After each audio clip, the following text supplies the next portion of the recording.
And sadly, this kind of catastrophe has happened before. That area is notorious for flash flooding. So I looked back at the data, specifically for the Guadalupe River at Hunt. So that's in the same location as Camp Mystic.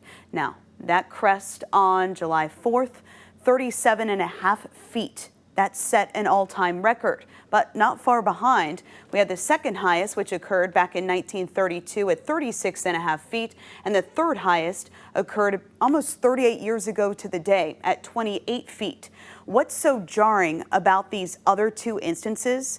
They too affected campers. And interestingly enough, in 1932, Camp Mystic also had cabins washed away in that particular flash flood. For the one in 1987, there is the great bus tragedy in which there was a bus of campers that were washed away in a flash flood. Unfortunately, this area is simply notorious, and especially during the month of July. So I wanted to kind of break down what happened that night. So on the night of July 3rd, there was a flood watch issued by the National Weather Service just before 9 o'clock Central.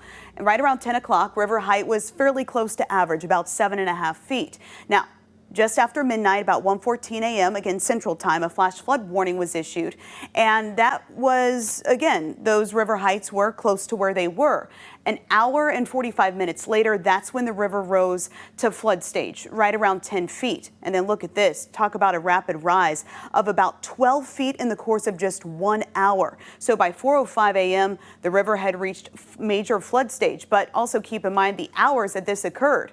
4:05 a.m. Most people are asleep. So yes, there were watches and warnings in effect, but the question is, were they aware? By 5:10, that's when we hit that peak of 37.5 feet. Of course, a developing story that we will continue to track for you very closely.